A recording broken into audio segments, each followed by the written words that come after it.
Bom dia, senhores. Retomando a nossa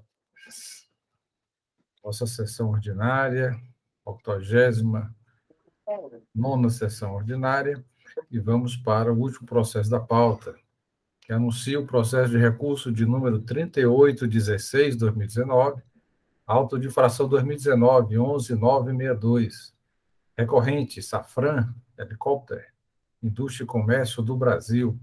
Recorrido, Sérgio Julgamento de instância, conselheiro relator, doutor Pedro Jorge, a indicação de procedência em primeira instância e também pela célula de assessoria processual tributária. Passo a palavra ao conselheiro relator para o início do processo, leitura, e relato do processo anunciado. Renovando nosso bom dia a todos.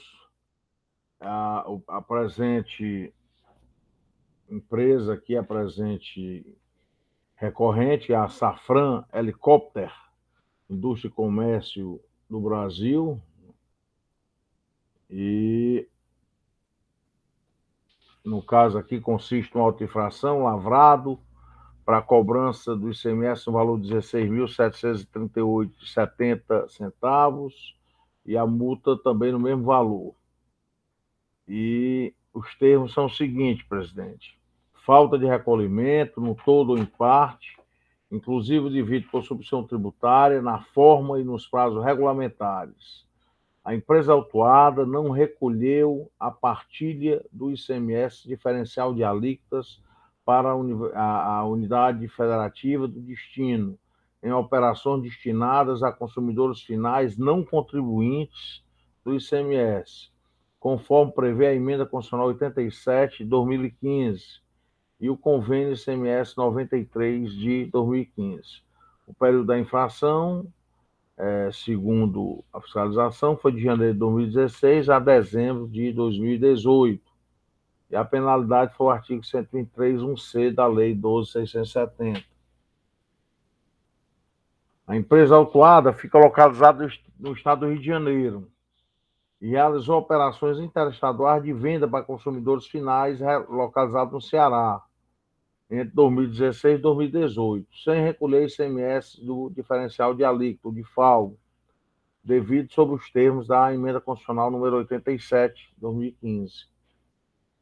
Após contato com a empresa para informar a ausência do recolhimento do FAO, esta argumentou que seus produtos gozam de benefício fiscal no estado de origem e no destino, o artigo 43 do regulamento do ICMS, de modo que a carga tributária resume-se aí a 4%, tudo conforme o convênio do ICMS 75/91, do qual também é signatário o estado do Ceará.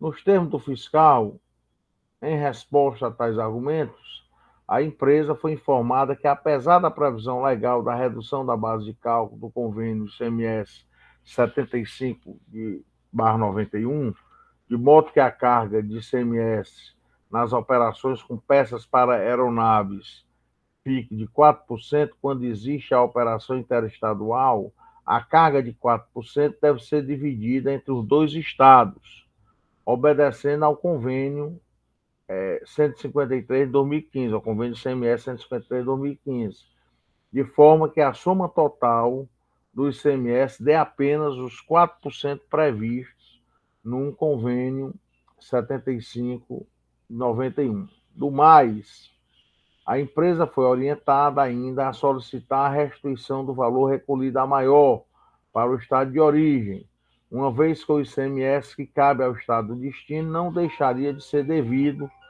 só porque já havia sido recolhido os 4% totais incidentes nas operações previstas no convênio 75/91 para o estado de origem da mercadoria. Ele tinha recolhido todo para o estado de origem, né? Posteriormente, a empresa respondeu, a empresa autuada, a uma das comunicações informando a consulta 95/2015, realizada junto à Secretaria da Fazenda do Estado do Rio de Janeiro. Nesta, é exposto o entendimento de que, em razão das alíquotas serem idênticas, 4%, para para tais produtos nos dois estados signatários do convênio 75 de 91, o DIFAL seria nulo, inexistindo tributo a recolher. Por óbvio, tal entendimento é diverso daquele firmado pelo Estado do Ceará, no sentido de que, para atender à emenda constitucional 87 de 2015, deve haver a divisão dos 4% entre os estados de origem e o do destino da mercadoria, conforme o parecer SECOM número 337, de 25 de junho de 2018. Apesar das comunicações, não houve recolhimento do DIFAL. Desse modo, a empresa não inscrita na Cefaz cometeu a infração, descumprindo a obrigação de recolher o DIFAL, cuja partilha está prevista na emenda constitucional 87 de 2015 e no convênio ICMS 153 de 2015, ficando sujeita às penalidades cabíveis. As folhas 48 e seguintes, a autuada apresentou impugnação. Argumentou que, em razão de seus produtos se enquadrarem no convênio ICMS 7591, do qual o Rio de Janeiro e o Ceará são signatários, com benefício fiscal que reduz a 4% a carga líquida aplicada à operação, não se reconhece como devedora do DIFAL ao Ceará, tendo sido o ICMS pago integralmente na origem.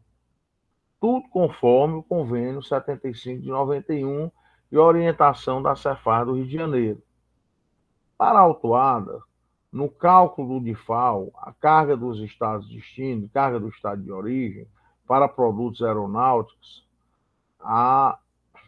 as cargas similares de 4% se anulam, como já foi falado anteriormente, de forma que não haveria tributo a recolher para o estado do Ceará. Assim sendo, supostamente, mesmo após a emenda constitucional 87, as operações destinadas a não contribuinte em questão continuaria não sujeita ao ICMS diferencial de alíquota. Do mais, argumenta acerca do efeito de confisco da penalidade aplicada, no percentual de 100%, sobre o valor do tributo devido e não recolhido. Em análise de primeira instância, o julgador entendeu pela procedência do auto de infração. Ele afirma que, primeiramente, que os destinatários das mercadorias, considerando que estas não são destinadas à revenda, enquadram como consumidor final, não contribuinte, para efeito de ICMS, hipótese essa cabível para o recolhimento do DIFAL, conforme a emenda constitucional 87 de 2015.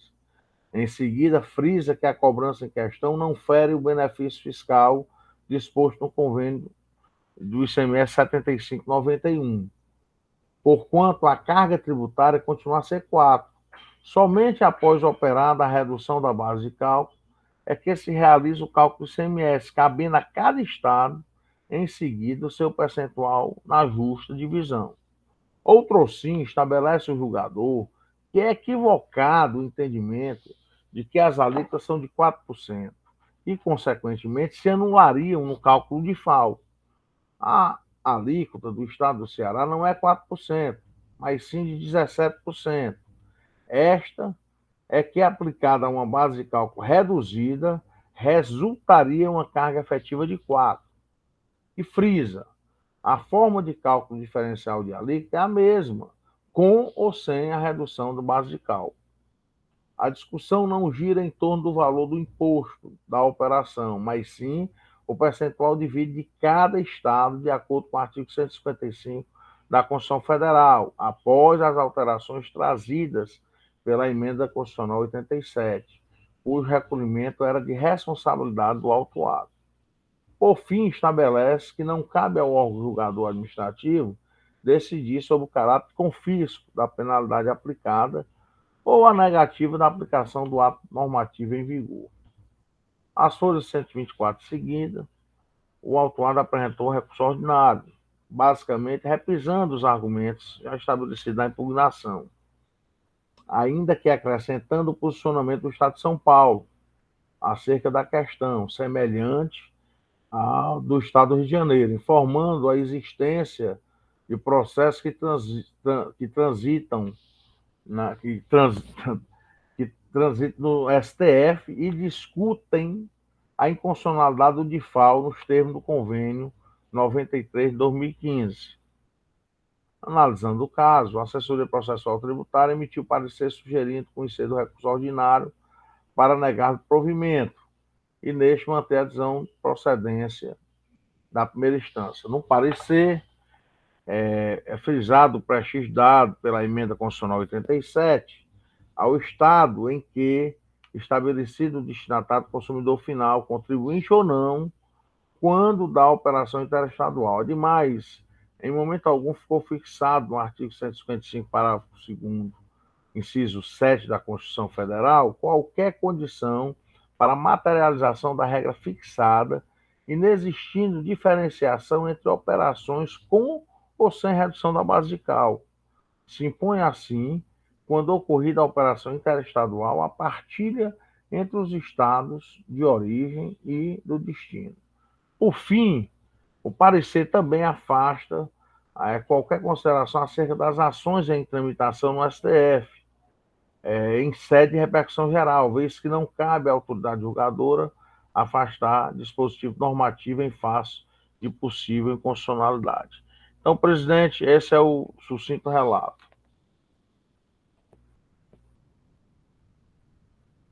Obrigado, doutor Pedro, Jorge, relato feito. Passa a palavra ao doutor Matheus Gano Neto. Então, presidente, os conselheiros, digno relator, doutor Pedro Jorge, relato sempre preciso, claro, né? Muito tranquilo. Muito bem, doutor Pedro. Senhores conselheiros. Bem, o que nós temos aqui é um caso, me parece que até interessante, porque envolve uma questão jurídica e, quer dizer, sempre envolve questão jurídica, mas envolve também uma questão fática.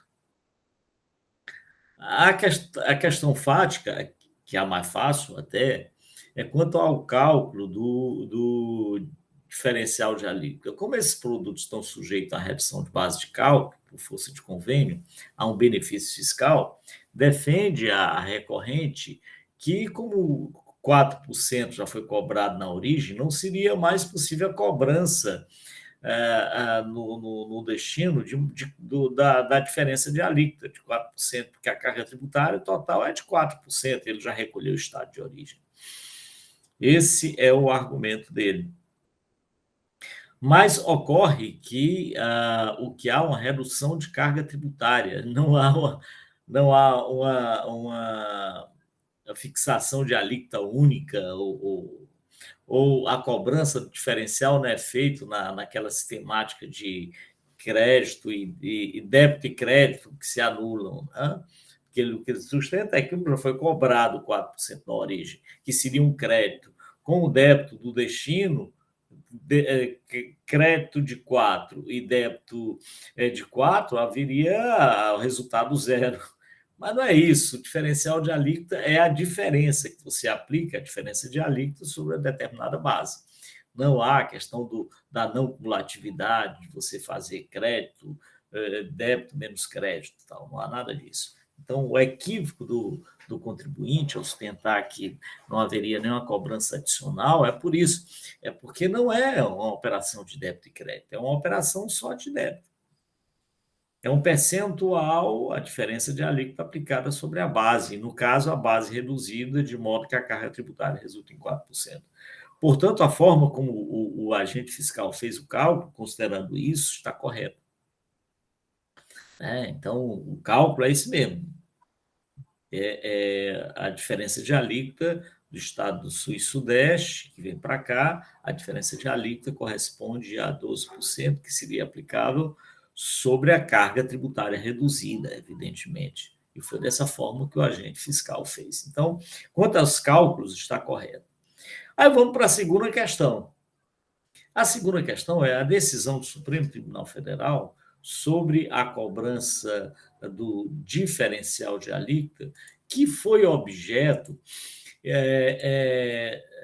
do recurso extraordinário 128.7019, tema 1093, que entendeu o Supremo Tribunal Federal, uma repercussão geral, que a cobrança do diferencial de alíquota, enquanto não fosse editada a lei complementar, essa cobrança não poderia ser feita naqueles casos em que a mercadoria fosse destinada a consumidor final não contribuinte do ICMS. Interessante isso, essa decisão do Supremo, como outras decisões que são contraditórias em relação a outros precedentes, outras decisões que ele próprio tomou. Há diversas manifestações do Supremo Tribunal Federal dizendo que a inexistência de lei complementar não impede a cobrança pelo Estado do ICMS ou dos impostos que lhe são devidos. É o caso, por exemplo, do IPVA, que não tem uma lei complementar regulando. É o caso, por exemplo, do ITCD, que não tem uma lei complementar regulando. É o caso, por exemplo, do diferencial de alíquota, quando destinado a contribuintes do ICMS, que não tem uma lei complementar regulando. Em todos esses casos, o Supremo entendeu que era constitucional, os estados poderiam cobrar, utilizando da sua a autonomia, competência tributária, e tendo em vista que a falta de edição de lei complementar não impede o exercício da autonomia dos estados, evidentemente, com a superveniência de lei complementar, determinando de forma diferente, as legislações estaduais deveriam e devem se adaptar a essa lei complementar. Mas, bem, no caso do consumidor final não contribuinte, a legislação permitiu, a Constituição permitiu essa cobrança, foi alterada, mas o Supremo entendeu que era inconstitucional enquanto não fosse produzida a lei complementar, mas ele modulou os efeitos dessa decisão. E modulou de que forma? De uma forma que me parece até injusta. Quando ele diz, para aqueles contribuintes que até a data dessa decisão houvesse ingressado com medida judicial, questionando o diferencial de alíquota, estariam amparados, não deveriam recolher o ICMS. E aqueles que não ingressaram com medida judicial, esses estariam obrigados. Até o final desse ano. Que, aliás, doutor Manuel Marcelo, me dê notícia, os estados não vão produzir a lei complementar do diferencial de alíquota. Cadê essa lei complementar? Rapaz, que absurdo. Nós vamos para o ano seguinte, nós não vamos poder cobrar. Ainda tem a questão da anterioridade. Não tem lei complementar? Doutora Helena, doutor Willam, nada? Que coisa absurda. Não tudo tem bem, os notícia, estados... Não tem notícia, doutor Matheus. Rapaz, que coisa, rapaz, eu não entendo. Mas, de qualquer forma, deixa eu continuar o raciocínio. Então, de forma injusta, o Supremo Tribunal Federal disse que aqueles contribuintes que tiverem que ingressar com medida judicial questionando essa cobrança não ficarão sujeitos à cobrança. E aqueles que não foram atentos a isso, esses ficam sujeitos à cobrança. É o caso. É o caso da autuada. A autuada não questionou judicialmente essa cobrança. Como não questionou judicialmente essa cobrança, ele fica sujeito à cobrança, ao pagamento do diferencial de alíquota até o final desse ano, até 31 de dezembro. Então, o argumento de que não seria possível, por conta dessa decisão do Supremo Tribunal Federal, com repercussão geral, ela não se aplica ao presente caso. Por quê? Porque o contribuinte não ingressou com a medida judicial. E o que é mais interessante em relação a isso, para demonstrar a falta de razoabilidade ou de justiça da decisão do Supremo Tribunal Federal, os contribuintes, alguns, atentos e tal, quando verificaram que o placar estava se encaminhando nesse sentido, na data anterior, no dia anterior, que é 24 de janeiro, ingressaram com a medida judicial. Dia 24 de janeiro, de fevereiro, aliás. Ingressaram com a medida judicial. Então, esses estariam amparados. Eles já viram que a decisão se encaminhava naquele sentido, de considerar inconstitucional a cobrança, e ingressaram com a medida judicial naquela data. É um absurdo. Bem, mas o fato é que esse contribuinte ele não adotou nenhuma medida judicial e, portanto, não está amparado. Ele só vai estar amparado a partir, sem lei complementar, a partir do próximo ano. Então, no aspecto de cálculo do imposto devido, a diferença é devida, porque não há dispensa pelo convênio que concedeu o benefício do diferencial de alíquota. Esse é o primeiro ponto. E no aspecto jurídico, ele não está amparado pela decisão do Supremo Tribunal Federal, porque ele não ingressou com nenhuma medida judicial naquele período até a data do julgamento que declarou a inconstitucionalidade dessa cobrança até que sobrevenha a ilegalidade da cobrança até que sobrevenha a lei complementar. Então, por tais razões é que a Procuradoria se manifesta, senhor presidente, pela procedência da acusação fiscal. É isso. Obrigado, doutor Matheus Viana Neto. Processo em discussão, senhores. Algum conselheiro quer discutir, debater? Não tendo maiores discussões, como vota o conselheiro relator? Presidente, esse processo aí acho que ficou bem claro, tanto no relato como nas explicações aí do doutor Matheus, né? Então, eu voto pela procedência do auto de infração, né, de acordo com a decisão de primeira instância e da assessoria processual tributária, ratificada em sessão pelo procurador. Afastando, doutor Pedro, a multa confiscatória que ele alega. Afastando exatamente, no caso da multa confiscatória. Ok, falta de competência desse julgador. Exatamente. Algum voto em sentido contrário, senhores? Então, esta Câmara, por decisão unânime, conhece do recurso, nega provimento para confirmar a procedência do feito fiscal nos termos de julgamento singular e do parecer da célula de assessoria processual tributária. Com relação à multa confiscatória, esse contencioso não tem competência para analisar ou apreciar matéria de ordem constitucional. Decisão com base no parecer também na manifestação oral da douta Procuradoria do Estado. Esta decisão para o último processo. Assuntos gerais, algum assunto a ser tratado, senhoras e senhores? Ana Paula, algum ponto a ser destacado? Não, presidente. Ok, então, os senhores, convido já e convoco os senhores para a nossa 90ª sessão virtual, do dia 17 de dezembro, sexta-feira, em que teremos 2 processos, Amêndoas do Brasil Limitada, relatoria do Dr. Carlos César Quadros Pierre, com a participação da doutora Maria Imaculada Gordiano. São 2 processos com sustentação oral.